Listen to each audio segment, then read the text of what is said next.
우리 그런 기대를 가지고 잠언서 6장 1절부터 19절 말씀 함께 나누도록 하겠습니다. 어제부터 지혜에 대적하는 것들, 장애물, 방해자가 뭔가에 대해서 함께 나누고 있습니다. 첫 번째로 어제 음란에 대해서 함께 나누죠. 그래서 을사오적처럼 지혜 오적이 있다. 그러면서 첫 번째가 음란이고, 이 지혜의 오적은 우리 인생의 오적이고 신앙의 오적이고, 우리 삶을 방해하고 무너뜨리는 그런 오적이 되겠습니다. 그래서 우리 인생 끝까지 싸워야 될 어떤 그런 것, 마치 우리 백혈구가 어떤 외부의 적으로부터 끝까지 싸우지 않습니까?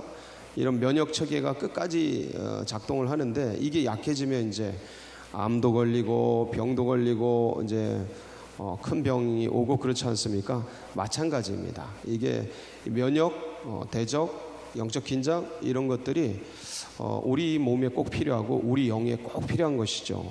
이런 것들이 제거된 상태는 그러면 무너지는 거죠. 그래서 지혜의 오적을 우리가 이제 공부하면서 인생의 그리고 믿음의 오적이 무엇인지를 또 정확하게 아는 시간이 되기를 바랍니다. 그래서 다섯 가지인데 세 가지 주요한 그 3종 세트라고 그래요. 죄악의 3종 세트. 그게 음란, 게으름, 교만. 음란, 게으름, 교만. 이거는 우리가 다 알고 있는 것들이에요. 근데 거기에 이제 뿌리 깊게 어느 정도 이제 믿음이 자라고 어느 정도 인생에서 인격이 차고 자리가 세팅이 되면 그 음란, 교만, 게으름의 3종 세트 이면 속에서 자리 잡고 있던 죄악들이 일어나는데, 그게 뭐냐면 인정욕구와 권력욕이에요. 그러니까 인정욕구는 남에게 어떤 인기를 아니면 이렇게 인정을 받으려는 그런 마음들이라면, 권력욕은 남에게 영향을 끼치고 남을 다스리려고 하고 장악하려고 하는 인간의 본성. 자살, 타살 뭐 이런 느낌이죠. 영향력을 끼치고 장악하려고 하는 것, 영향을 받고 인정받으려고 하는 것, 이 두 가지 속성이 이제 더해집니다. 물론 여기에 이제 뭐 여자들이 많이 싸우는 어떤 질투, 그다음에 소유욕, 그다음에 물질에 대한 탐욕, 이런 것들 끊임없이 싸워야 될 것들이죠. 근데 보니까 이런 어떤 제가 말씀드리는 이 오적, 음란, 게으름, 교만과 인정욕구와 권력욕, 이것들은 일생을 갑니다. 일생을 가서, 이건 어거스틴 성자였던 어거스틴도 이 부분에 대해서 아주 강조를 많이 했는데, 그 첫 번째를 어제 음란에 대해서, 음란은 잠언서에서 앞으로도 계속 나옵니다. 오늘 원래 6장에도 뒷부분에는 음란에 대한 얘기예요. 근데 앞부분 우리 게으름에 대해서 나누려고 이걸 잘랐습니다.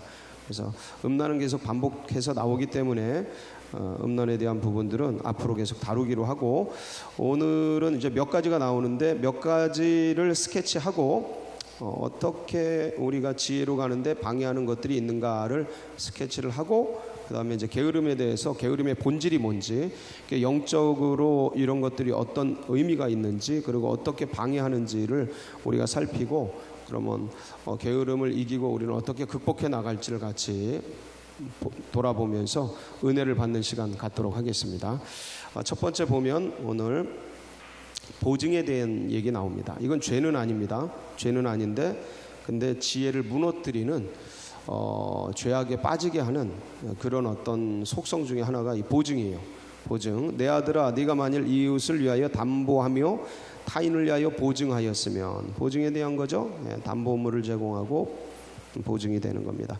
내 입의 말로 네가 얽혔으며, 뭔가 얽혔다는 거예요. 어디에? 문제 가운데, 사건 가운데. 내 입의 말로 인하여 잡히게 되었느냐. 어디에? 큰 구렁텅이에 잡히게 된 거예요. 보증 쓴다라는 게 그런 거죠. 뭐 누군가를 위해 담보한다라는 게 이런 겁니다. 그래서 이 보증을 이제 여기서 이제 3절부터는 빠져나가라. 가서 어떻게 빠져나가냐면 겸손히 가서 야 내가 이렇게 보증 섰는데 미안하다. 이제 못하겠다 하고 구하라는 거예요. 3절.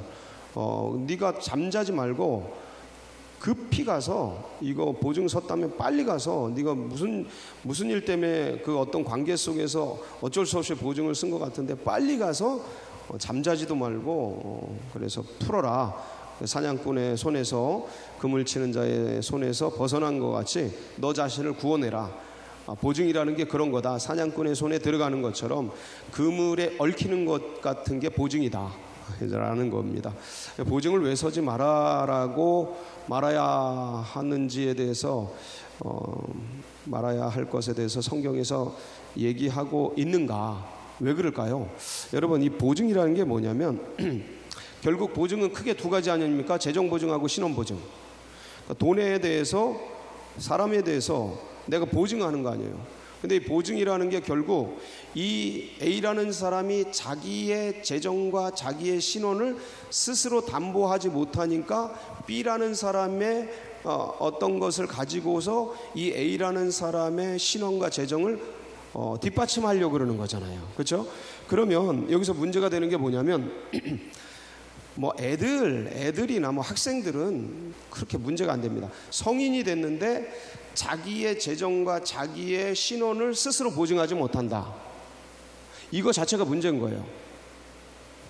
그러니까 A라는 자신의 재정 문제와 신원 문제를 보증해야 되는, 자기가 감당해야 되는 것 이상이 됐거나 아니면 스스로를 그 보증할 수 있는 그 자격을 갖추지 못했거나예요. 둘 중에 하나입니까? 아닙니까? 그러니까 내가 가지고 있는 용량보다 더 큰 재정을 과도하게 뭔가 하려고 하거나 거기에 걸맞지 않는, 자기의 구축된 것에 걸맞지 않은 신원의 신분에 해당되는 그 무엇을 얻으려고 하는 과한 것 때문에 신원 보증이, 재정 보증이 더 필요한 거 아니겠습니까? 그래서 보증을 쓰는 거니까. 자, 그러면 일단 보증서에 서지 말아야 될 첫 번째 것, 성인이 돼서 자기 몫을 자기가 감당하지 못할 것을 감당하지 못한 상태가 된 것 자체가 지금 문제인 거예요. 그런 걸 시도하는 것 자체가. 그러니까 남에게 어려움을 주는 거예요. 그게 부모가 됐든 친구가 됐든 옆에 동료가 됐든 이웃이 됐든 간에 자기가 감당해야 될 것들 이상을 하거나 모자라게 준비를 해서 타자에게 그만큼의 부담과 책임을 지우려는 그 시도 자체가, 말하는 것 자체가 굉장히 사실은 결례입니다. 결례죠. 이게 이제 관계 속에서 이루어지는 일인데 그 얘기를 듣는 순간 나도 얽히는 건데, 이건 못한다고 말해도 민망하고 한다고 하면 이거 어떻게 될지 모르고 그 상태로 같이 끄집고 가는 거 아닙니까? 그게 어떤 것이든, 어떻게 좋은 일이 될지 나쁜 일이 될지는 아무도 모르지만 어쨌든 끌고 들어가는 거니까 그 시도 자체가 문제인 거예요. 예. 자, 그리고 내 편에선 그래요. A라는 사람 편에선 끌고 들어가는 것 자체가 문제가 된다. 그래서 보증이 문제다. 두 번째, B라는 사람은 A라는 사람이 스스로 감당하지 못할 것, 성인을 전제로 합니다. 그 사람이 감당하지 못할 것, 그게 재정이든 아니면 신원이든 아니면 죄짐이든, 재정의 짐이든 신원의 짐이든 죄의 짐이든 각자가 해야 되는데, 당신은 당신의 것도 힘든데 내 몫도 힘들단 말이에요, 인생이. 근데 누가 누구를 책임져요? 누가 누구 인생을 책임집니까? 상식적으로. 그러니까 사회의 제도가 보증이 있어서 하는데 이게 하지 말아야 될 이유가 그런 거라는 거죠. 예.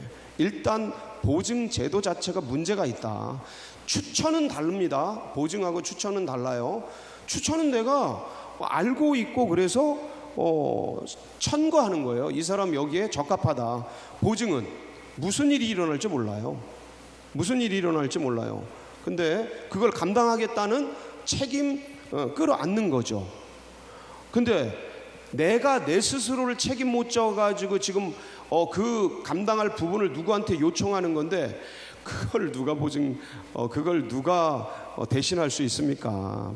어려워요. 그래서 보증하지 말아라는 거예요. 이 전제는 네 일은 네가 감당해라요. 그게 성인이죠. 네, 그게 성인입니다. 여러분은 어떻게 생각하세요? 이 성경의 정신에 대해서? 저는 이게 맞다고 봅니다. 그러니까 남을 끌어들여 가지고 나를 보증할 만큼 과도한 일들 해서는 안 되죠. 내 몫을 그만큼 키우든가, 예? 아니면 나에게 적절한 것만큼 하든가 해야죠. 그만큼 너무 무리하거나 그러면 그거 자체가 나에게도 굉장히 어렵고 남에게도 굉장히 힘든 일들을 발생하기 때문에 하지 말라라는 거예요. 결국 이게 욕심 때문에 발생합니다. 욕심 때문에. 보증은 욕심 때문에 발생해요. 그래서 대부분 다 어려움에 처해집니다. 연대보증이라는 게. 저도 그런 걸 보고 많이 자라났어요. 굉장히 막 집도 날리고 막 그냥 쫓겨다니고 그러는 것들. 그런 걸 봤기 때문에 이런 얘기를 하는 게 아니고 성경에서 말하고 있기 때문에 말하는 거예요. 예. 그래서 경험적인 것보다 성경의 정신이 훨씬 맞기 때문에 하지 말아라 라고 말씀을 드립니다. 그럼 어떻게 해야 되냐? 너무 어려워하고 내가 알고 있는 이분이 그렇게 힘들어하는데 어떻게 해야 되냐? 줄 수 있는 만큼 그냥 주세요. 심으세요. 그 어려움을 알았으면 그걸 내가 보증 쓰려고 그러지 말고 내가 줄 수 있는 만큼 그냥 주세요. 예. 그냥 보증 써달라 그러면 내가 지금 보증 쓸 형편은 안 되고 내가 가지고 있는 게 요만큼 있는데 너 이거 갖고 어떻게 좀 힘이 됐으면 좋겠다 하고 그냥 주시든가, 아니면 네가 때가 되면 일이 잘 되면 갚아 그때 뭐 이렇게 그냥 주고 잊어먹던가 그렇게 하세요. 그렇게 하세요. 그게 훨씬 좋습니다. 이게 이제 첫 번째 보증 쓰지 말라라는 의미고요. 두 번째는 게으름에 대한 겁니다. 게으름이고 이건 좀 이따 끝에 다루겠습니다. 개미에게 가서 이제 지혜를 배우라라고 얘기하는 건데, 세 번째는 뒷담화예요. 12절부터 뒷부분은 이제 뒷담화, 그러니까 한담 같은 거죠. 그러니까 뒤에서 소문 만들고 말 만들고 얘기하다가 아닌 것도 기계 만들고 이런 어떤 뒷담화에 대한 잡담, 헛소문 뭐 이런 것들 만드는 거에 대해서 하지 말아라, 그런 거 하지 말아라 라고 얘기하고 있는 겁니다. 왜냐하면 이거는 일꾼이 되는 길이 아니고 이런 뒷담화 만들고 막 이런 거 일감이 되는 거예요. 교회에서든 가정에서든 친구 관계 속에서든 이 뒷담화하고 한담하면서 소문 만들고 이러는 사람들은 일꾼이 못 돼요. 그러니까 일거리를 만들죠. 예, 그래서 그런 거 하지 말아라 하고 주님이 싫어하는 것 7가지 얘기하면서 거짓에 대해서, 교만에 대해서, 그리고 이 악한 꾀 이런 거 만들어내는 거, 그런 거 이런 것들에 대해서 이간하는 거, 악으로 빨리 달려가는 발, 이런 것 가지고 얘기를 했습니다. 오늘의 다루고자 하는 주제 게으름에 대해서 같이 나누도록 하겠습니다. 여러분, 죄는 본질적으로 죄는 본질적으로 상태가 아니라 관계입니다. 다시 한번 죄라는 건 상태나 신분의 문제가 아니고 관계의 문제예요. 그래서 하나님과 나와의 관계 속에서 벌어지는 게 죄예요. 살인을 했다, 누굴 죽였다, 뭘 훔쳤다, 이런 형법적인 법적 조항, 그 다음에 어떤 것을 어기고 있는 그 상태가 아니고, 성경에서 말하고 있는 죄의 본질은 관계예요, 관계. 그래서 지금 이 게으름도 어떻게 이해해야 되냐면 관계로 이해해야 돼요. 관계. 그러니까 내가 지금 일을 안 하고 널브러져 있어요. 이런 상태가 죄가 아니고 게으름이 아니고, 그러니까 관계 속에서 소홀히 하는 것, 그게 이제 게으름이에요. 예를 들어서 이겁니다. 여러분, 게으름의 반대말이 뭐예요? 충성이에요. 부지런함 뭐 이런 걸 떠나서 충성이라고. 충성, 뭔가에 대해서 최선을 다하는 것, 충성인데, 자 보세요. 게으름, 충성, 이것들은 그럼 뭐와의 관계성 속에서 나오는 거냐면 주인과의 관계성 속에서 나오는 거예요. 맡겨준 자와의 관계성. 그렇죠? 뭐가 게으르냐 이거죠. 그러니까 내가 게으르다고 하는 정의가 뭐냐 이거예요. 나 지금 놀고 있어. 일 다 해놓고 노는 건 쉬는 거죠. 그러니까 그 상태가 게으른 게 아니고 관계성 속에서 파악을 해야 된다라는 게 전제입니다. 죄는, 그래서 지금 게으름은 관계성 속에서 파악을 해야 된다. 지금 내가 그냥 아무것도 안 하고 놀고 먹는다고 그런 상태가 게으름이 아니고 죄가 아니고, 다 일을 다 끝내놓고 이렇게 널브러져 있는 거는 쉬는 거예요. 그 쉬는 걸 뭐라 그러면 안 되죠. 예, 그거는 꼭 필요한 겁니다. 우리가 뭔가를 해나가는 데 있어서 쉼과 안식과 또 노는 것, 이런 것들은 꼭 필요한 거예요. 그러면 이 게으름은 뭐와의 관계냐? 제가 금방 말씀드렸어요. 주인과의 관계성 속에서 나오는 어떠한 그 어떤 관계의 소홀함이나 그런 것들을 말하는 건데, 그러면 주인은, 이 믿음의 백성들에게 주인은 누굽니까? 하나님이죠. 예, 하나님이시란 말이에요. 그럼 하나님이 우리에게 맡겨준 것들이 있어요. 그러니까 주인이 맡겨준 것과의 관계성, 요게 이제 게으름을 측정하는 단위예요. 그래서 그 주님이 맡겨주신 게 뭐냐? 우리에게 기본적으로 시간, 공간, 물질, 생각, 관계, 에너지 6가지예요. 다시 한번, 시간, 공간, 물질, 이거는 태초에 하나님이, 태초에 시간의 처음에 시간 창조하신 분, 시간의 주인이 하나님, 태초에 하나님이 천지, 공간을 창조하시잖아요. 공간의 주인이 하나님을 창조하시니라 빛이 있으라. 물질 만드시잖아요. 물질. 그러니까 뭐 식물, 모든 흙, 뭐 이런 거 전부 만드시잖아요. 그러니까 시간, 공간, 물질이 하나님의 것이에요. 이거는 인간이 존재하는 기본 구조예요. 이 존재의 근원들이에요. 시간, 공간, 물질. 그 다음에 하나님께서 우리에게 이 신진대사, 뭐 광합성 작용, 빛, 에너지 이런 걸 통해 음식을 먹으면 이렇게 에너지가 나오도록 만드셨어요. 에너지. 예, 그 다음에 이 5만 가지 생각할 수 있는 생각. 그 다음에 이게 사람들과의 뭐 어떤 걸 맺어가는 아니면 사물과 뭔가를 맺어가는 이 관계, 이런 것들을 주님께서 우리들에게 주셨다고요. 위임해 주셨다고요. 그러니까 자, 게으름의 본질은 단위당 자기 생산성에 못 미치는 그런 것이에요. 다시 한번 말씀드릴게요. 게으름의 본질이 뭐냐면 그냥 뭐 아무것도 안 하고 이렇게 널브러져 있는 상태가 게으름이 아니고, 단위당 자기 생산성이 있어요. 내가 생산해 낼 수 있는 그게 있다고요. 그 단위가 뭐 시간이면 시간당 자기 생산성에 못 미치는 그러한 상태를 게으름이라고 할 수 있어요. 예를 든다면 이겁니다. 시간에 대해서 내가 생산해 낼 수 있는, 한 시간에 내가 생산해 낼 수 있는 생산성이 있습니다. 기업 가면 이런 거 엄청 따지잖아요. 사업장 가면 요새는 뭐 시간당 얼마를 받기 때문에 시간당 그걸 막 따지잖아요. 그것처럼, 그러니까 시간에 대해서 내가 살아가면서 나에게 24시간이 주어지는데, 이 시간에 대해서 하나님이 내게 주신 시간이잖아요. 86,400초 하루에. 이 시간을 하나님이 나에게 선물로 주시는데, 시간은 하나님의 것이란 말이에요. 내가 이 시간 속에 던져졌단 말이지, 인간이라는 내가.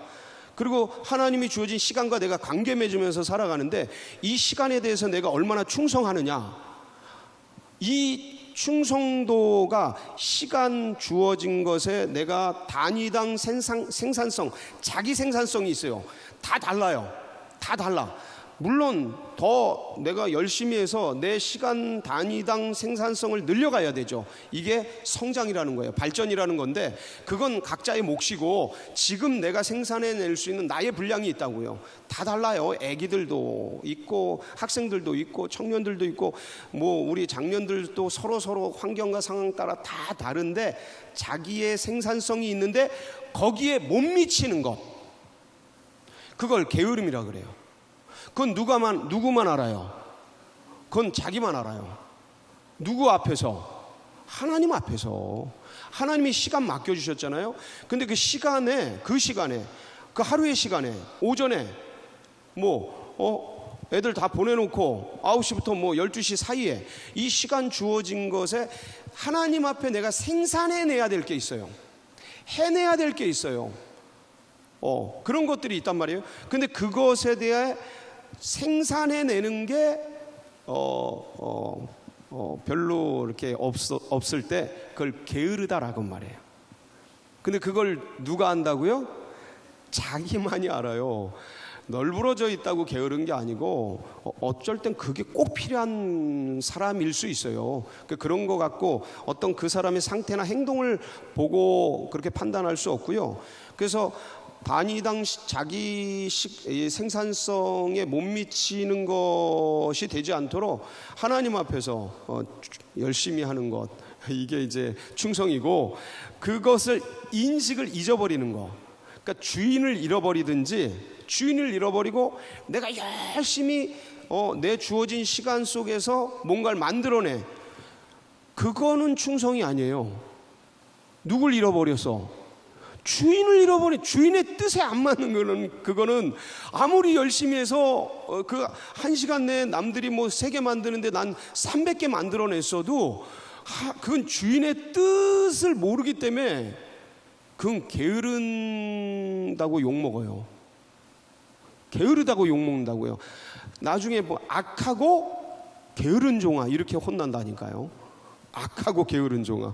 왜? 악이 뭐냐면 주인과의 관계를 안 하는 거예요. 그걸 악이라 그래요.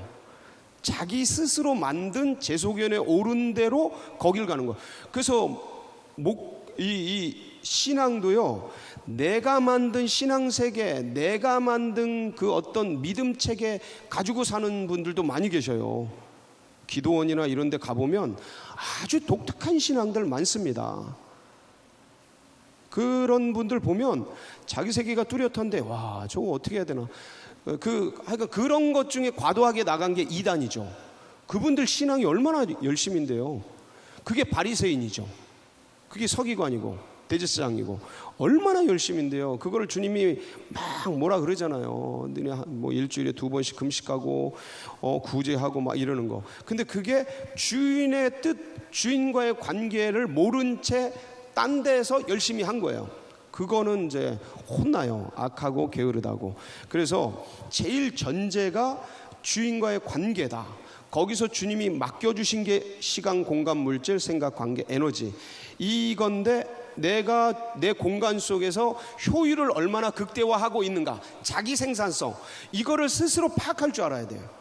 그러니까 내가 가정이면 집에서, 아니면 내가 학생이면 어떤 학원이나 학교에서 주어진 시간 속에서 내 생산성이 얼마나 되는가, 그 공간에서 이거 판단 잘 하셔야 됩니다. 제가 보니까 집에 가서 이 어떤 업무 처리하는 게 이 교회에서 처리하는 것보다 5배, 6배 아래예요.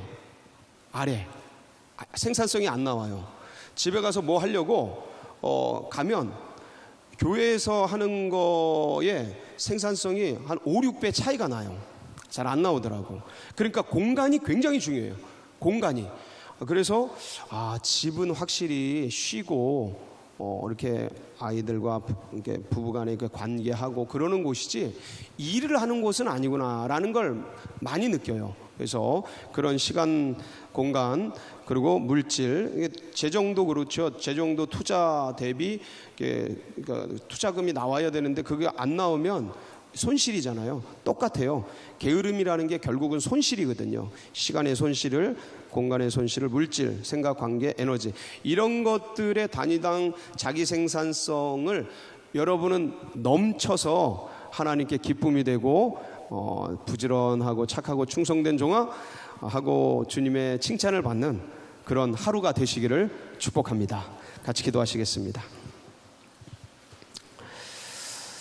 예. 이런 얘기도 들으면 좋죠. 이런 얘기도 들으면 좋습니다. 맨날 그래서 우리에게 이런 것들을 주님이 나중에 계산하신다라는 것들을 염두에 두고 그래서 충성하고 게으름을 피한다면 지혜로운 길을 걸어갈 수 있습니다. 이런 은혜와 이런 어떤 마음의 자세들이 다음 세대들에게도 흘러가고 새 가족들의 가슴속에 새겨지도록 위해서 기도해 주시고, 그리고 이 나라 민족 또 서울제일교회 나아가는 앞길, 여러분 각자의 기도 제목 붙들고 우리 주여 한번 부르짖고 기도하며 나갑니다. 부르짖습니다. 주여.